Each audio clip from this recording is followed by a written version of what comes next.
country with 54 million people can't go to the Olympics and come back with one medal. That is unheard of. Dilemma in South Africa as teams which qualified for the Olympics find out they may not be in Rio de Janeiro for the Games. We'll be telling you why shortly. Hello and a very warm welcome to Matchpoint here on CCTV Africa, the program that brings you African sports news, features, action and highlights from the continent and beyond. I'm Mahe Mutua. Also coming up this half hour, we take a look at the Nigerian under-17 success story as they prepare to take on minnows Mali in Sunday's final. And the Egyptian Special Olympics gold medalist surpassing his own expectations in horseback riding. Well, now the row over the Olympic qualification criteria rages on in South Africa, with many federations up in arms and several have now started petitions or are considering pursuing legal options to get their respective teams to the event in Rio next year. But for many of them, this could be a futile endeavor as the criteria was decided upon by all federations involved beforehand and put in place following those discussions, meaning that if teams did not meet the criteria, they would not go even if they sought qualification through the continental route. CS Du Plessis now reports. The South African Sports Confederation and Olympic Committee President Gideon Sam says there's going to be heartbreak for the likes of the South African men's and women's hockey teams, the gymnasts, as well as the South African women's sevens team. He says the criteria for qualification for the Brazil Olympics is very clear and it has been signed off by each sports federation. He says the ultimate goal is to improve on the medal tally from the 2012 London Olympics. Now, over the years, we've come to realize, especially after Beijing, the Olympics in Beijing, where we came back with one medal. When I came in after Beijing, I said, guys, we can't carry on like this. A country with 54 million people can't go to the Olympics and come back with one medal. That is unheard of. Let's change a couple of things. And of course, the thing that we changed immediately was the criteria. How do we actually get onto that plane to go to the Olympics? Is it because the Olympics is for everybody to come and enjoy, or do you really want to perform? I am in the process now of putting down my foot and ensuring that let us first learn the process of performing and performing well. Sam believes it's about quality over quantity and sending the athletes with the best chance of winning medals to the Olympics in order to benefit Team South Africa, as well as doing the nation proud. He says they're there to win medals and not just make up the numbers. CS Du Plessis, CCTV, Johannesburg. Well, now staying with Rio 2016, rugby sevens will make a debut at the Olympics in 2016, and Africa will be represented by two countries. South Africa has already qualified after finishing second in the 2014-2015 Rugby World Series, and the second ticket will be up for grabs when 12 teams contest the African Rugby Sevens Championships in South Africa next weekend. Kenya are favourites to win the ticket, and as Celestine Karone reports, the country believes it is on the path to recovery after a tumultuous season. Ready, press, eh? Kenya's Rugby Sevens team is putting the final touches on an intensive one-week high-altitude training program in the country's North Rift. The team is getting ready for the Olympic qualifiers scheduled for South Africa next weekend. The lungs were hurting in the first 2 days, but so far it's been very good. In the last 2 years, we've been going to South Africa, all the way to South Africa, just to look for good grass and a conducive place to train in. It is in Kenya. We don't feel homesick while you're here. The side is nicknamed Shujaa, meaning hero in Swahili. But they haven't been very heroic in the last 12 months, finishing 13th, its lowest position in over a decade at the World Series. Coach Ayimba, who returns for a second term in charge, is the man tasked to set things right. We are tightly woven now, and that is where the problem started. The seniors are were very separate from the younger guys, and nobody was learning from the other. There were a lot of challenges that we faced in the last season, and we're working to address those issues and ensure that we're in the best place possible.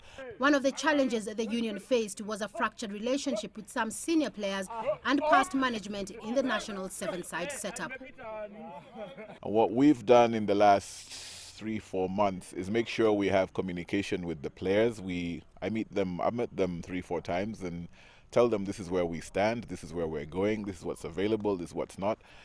And then people are able to make informed decisions. We have decided as players to put everything behind us and focus on what is ahead of us. It's a qualifiers. It only comes once and we want to be on that Olympics. We're here as a team. We have made all of the sacrifices that we can make.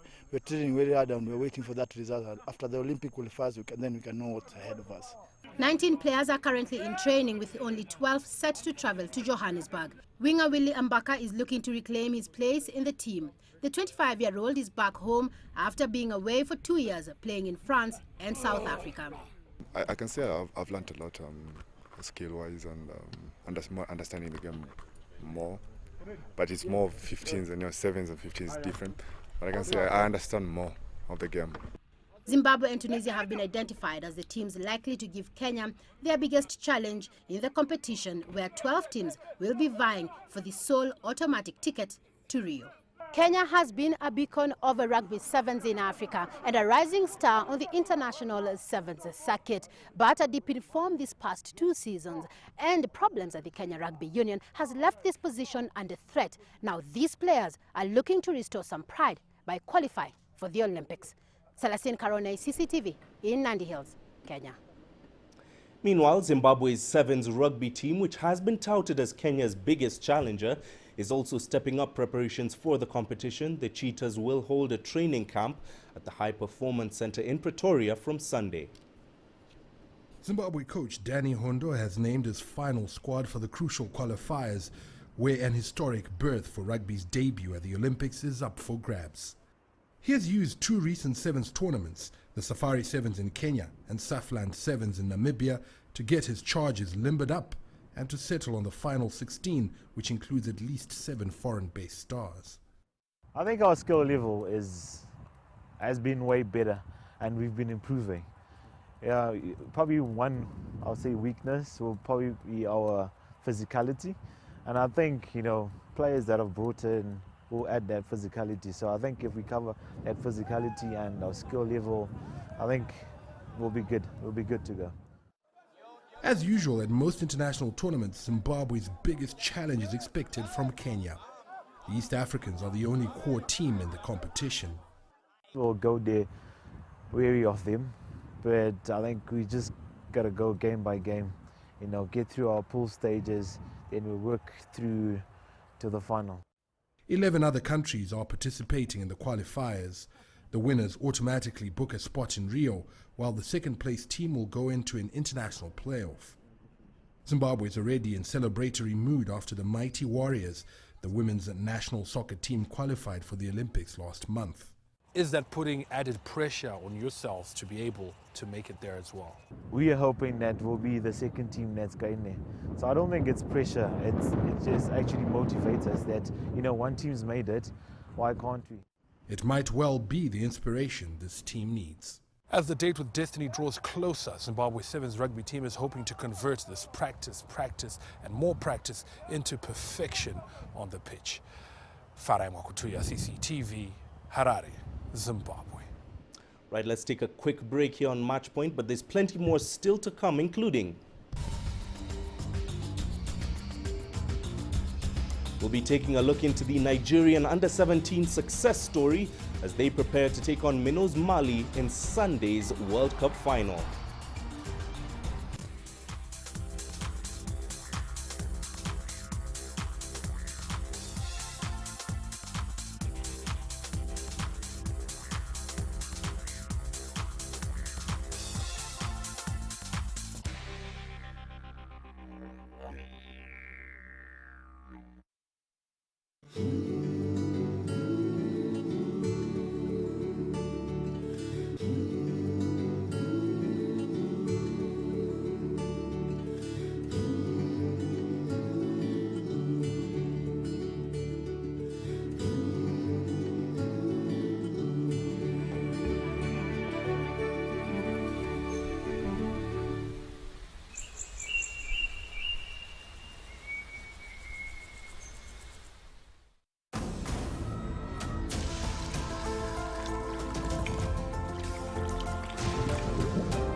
Welcome back. Now, it will be an all-African Under-17 World Cup final after both Mali and Nigeria picked up 2-goal victories in the semi-finals of the tournament. This marks only the second time in the tournament's history that two teams from the continent feature in the final. Let's now take a look at the route both teams took in the knockout round. The Super Eaglets first stayed on course to defend their title at the tournament with a hard-fought victory in the quarter-finals over Brazil a week ago on Sunday. 3 first-half goals from the West Africans were enough to see off their South American opponents. Victor Osimhen claimed his 8th goal in 5 matches before Kingsley Michael and Udochukwu Anumudu found the net to make it 3. Mali, meanwhile, continued blazing a trail through the tournament, sealing progression to the first ever last 4 position in the Under-17 World Cup. A first-half strike from Sekou Koita was enough to see off the Croatian opponents as the West Africans set up a semi-final against Belgium, who beat Costa Rica. The semi-final stage saw the African teams further their progress to the finals. Nigeria were forced to dig deep and were a goal down against Mexico when Kevin Magana scored. Captain Kelechi Nwakali scored through a free kick to put the Eaglets ahead, and the West Africans were soon ahead courtesy of a shot from Orji Okonkwo. But Mexico wouldn't go down that easily, and Diego Cortés stepped up to produce a contender for goal of the season to level things at 2-2. But Nigeria kicked things into gear and were ahead with 23 minutes remaining before Victor Osimhen scored his 9th goal of the tournament to send Nigeria into the final 4-2.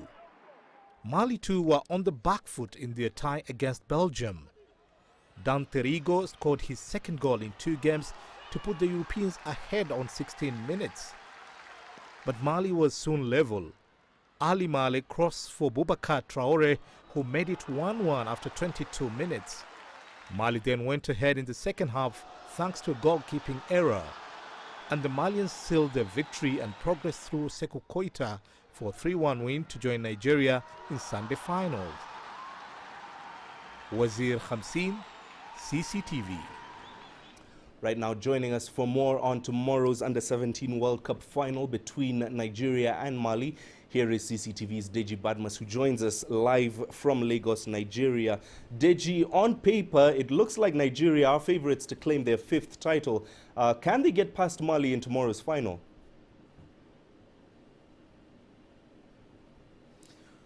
Well, Mahia, speaking as a Nigerian, I would say yes. But to be candid, speaking dispassionately, I would tell you it's not going to be an easy fight at all. When 2 African teams meet at the global stage, it's always a very difficult one. Nigeria has had a very good tournament so far, and getting to this stage has not been easy, but doing very well. So I expect that the Golden Eaglets would definitely get past the Malian teams. But when you look at the Malian team itself, I mean, it's a team that plays like a team. You just can identify a single player as the main anchor person of the team. You have, different players who are stars in their own right. You look at the number of goals the team has scored. It's actually shared among about 4 or 5 players in that team. But you look at the Nigerian team, it would appear the team is built around Victor Osimhen, who, of course, has the highest goals now, the highest number of goals in the tournament. But we'll just wait and see how this goes. The expectation is that Nigeria here is that Nigeria would get past the Malians. Both teams were supposed to meet in the African Championship, but it didn't happen. Of course, Nigeria was knocked out, and Mali went on to clinch the African Championship. We'll just wait and see how the game plays out tomorrow. But I expect Nigeria to get past Mali, especially considering the fact that Nigeria has won this tournament 4 times, and this is the very first time Mali would be getting to this stage in the tournament. Mahia? Indeed, Deji. Nigeria, of course, have won it 4 times, and they are facing the underdogs Mali. But what's the mood like in Nigeria ahead of tomorrow's final?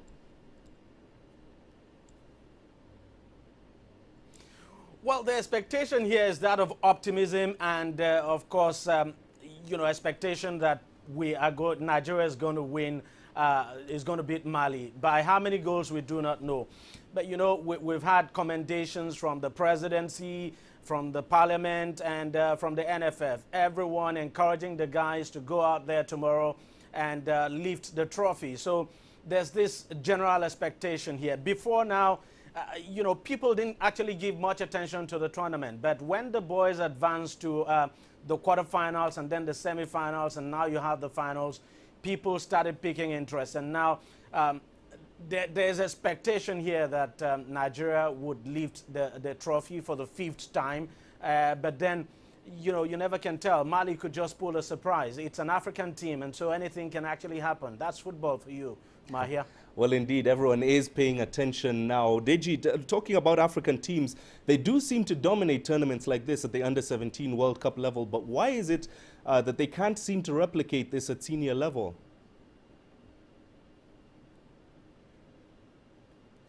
Well, that's the $1 million question nobody has been able to provide an accurate answer to. I have actually spoken to a lot of football analysts on this issue, and it actually beats my imagination why Africa has just not been able to translate its success at the lower level of football now to the higher level. You look at Nigeria, for instance, the national team, it's occupying 59th position in the latest FIFA World Ranking, and of course not doing well at all. It's even not among the top 10 in Africa. So it's actually a surprise. But what most people have said, what most football analysts have said, is that part of the problem is that there is no defined system of graduating from the under-17 to the national team, and that football coaches do not give these young guys the opportunity to really come up. They just think they're too small. For instance, I'll give you a typical example.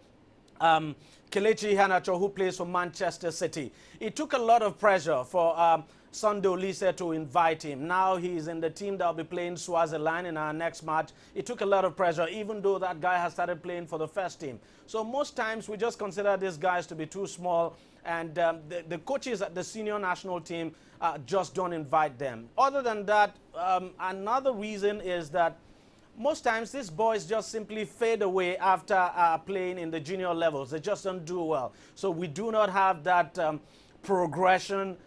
You know, they play well at the under-17 level, probably play well at the under-20 level, and then after that they just simply fade away. But then people will tell, most analysts say, there needs to be a system in place that allows these young boys to move progressively from the under-17 to the senior national side. That, as a matter of fact, they don't really need to play for the under-20. You could actually, some of these boys could actually, after coming back from this tournament, could actually be invited to the senior national team to actually start playing for the senior team. You know, give them that exposure at this young age, so that when they are fully grown, say when they begin to approach 18, 20, then there will be established stars in the national team, and then you'll be able to build the national team around them. All right, Deji, thank you very much for that. Can the 4-time winners beat the first-time finalists? All will be answered tomorrow in Chile. That was CCTV's Deji Badmus joining us live from Lagos, Nigeria. Well, staying with football, a new African club champion will be crowned on Sunday when TP Mazembe of the Democratic Republic of Congo host USM of Algeria in the second leg of this year's final. Mazembe come into the fixture on the front foot after winning the first leg 2-1 in Algeria last weekend. DR Congo's richest and most powerful politician, former Katanga Governor Moise Katumbi, offered his support for the team ahead of the clash. Despite Mazembe winning the first leg in Algeria, Katumbi, who is the club's president, insisted that the latter were not underdogs and that the home side will be favorites to win. Now, if TP Mazembe do become the 2015 African Club champions, they collect $1.5 million in prize money and secure a place at the 2015 FIFA Club World Cup in Japan, while also taking home the title for a 5th time. Now it's time for us to take another short break. Still to come, Egypt's Special Olympics gold medalist surpasses his own expectations. That's in horseback riding.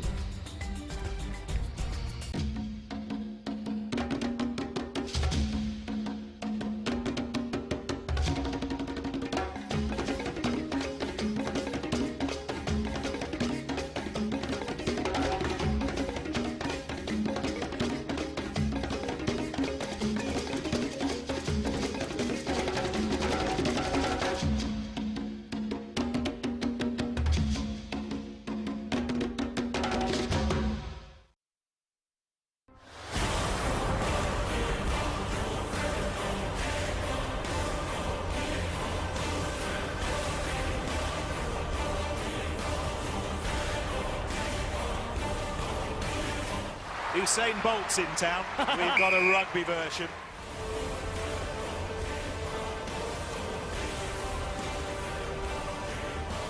I'm not sure what sort of a dance that is. Tiranish Dibaba of Ethiopia wins 10,000 metres gold.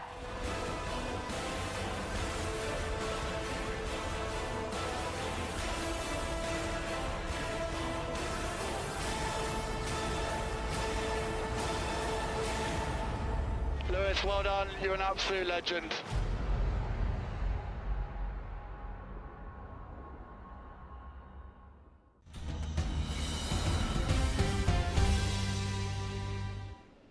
Now, a young Egyptian has won gold at the Special Olympics held in Los Angeles this year. Mohamed El Garbi had challenges, but he never let that affect his dreams. Now that he's a world champion, he has only one wish, and that's to meet Egypt's head of state. CCTV's Adel Mahroui has more from Cairo. From the shadows of a sport far from the Egyptian spotlights rises a new champion. Mohamed Assam was born with a mental disability, but he never let that limit his dreams. He always took bigger challenges than his capabilities, and this summer he was awarded the gold medal in the 2015 Special Olympics in Los Angeles. I was expecting to come second, third, fourth or fifth, but first place, no. I had trained very hard, but the competition was very strong, beyond my imagination. Yes, in Egypt we are strong, but not as strong as foreign countries. He lives his life as a normal person, compensating his limited achievement in education with sports, moving from swimming to horseback riding. When he found his passion, he fought for his dream. Every person has a strong side. For Mohamed, it's sports. It gives him confidence. I never realized that in one day he'll be able to go out on his own, to go to the club and come back home all by himself. To me, this was like a dream coming true. So thanks God, he doesn't like it when there are things he can't do. That's why lately Mohamed has started show jumping. It's not a category in the Special Olympics, but to Mohamed it's a challenge he must master. He's trying to do whatever it is in his capacity to achieve another dream. My dream is that El Sisi would honor me for this achievement. I wish I could meet him. If I was Abu Trika, wouldn't he? I am here. Come salute me. My lifetime dream is to shake his hand. I don't know why the media is focused on football and ignoring horseback riding. In what way is Abu Trika better than me? Chasing his dream of becoming a normal person, Mohamed kept looking for the perfect sport until he found it. And with persistence and his strong will, he managed to become a world champion, bringing Egypt a gold medal and extending beyond his dreams to become an exceptional sportsman. Adel Mahroui, CCTV, Cairo. Well, finally, once again on Sunday, Nigeria could win their 5th Under-17 World Cup trophy when they face fellow African side Mali in the finals of this year's tournament in Chile. As such, on this week's Matchpoint Top 5 segment, we count down the 5 most successful African teams in the history of the Under-17 tournament. At number 5, a one-time 4th-placed finishers, Guinea. The West African nation put on its best performance in 1985 at the inaugural edition of the tournament in China. Then the team managed a 4th-place finish, losing 4-1 to Brazil after an impressive run at the tournament that saw them lose in the semi-finals to eventual winners Nigeria. 4th on our list are Burkina Faso. When the tournament was still known as the Under-17 World Championship, the West Africans went all the way to the semi-finals of the 2001 event in Trinidad and Tobago, beating Spain and Costa Rica along the way. A 2-0 win over Argentina saw them earn their best ever finish and a 3rd-place medal.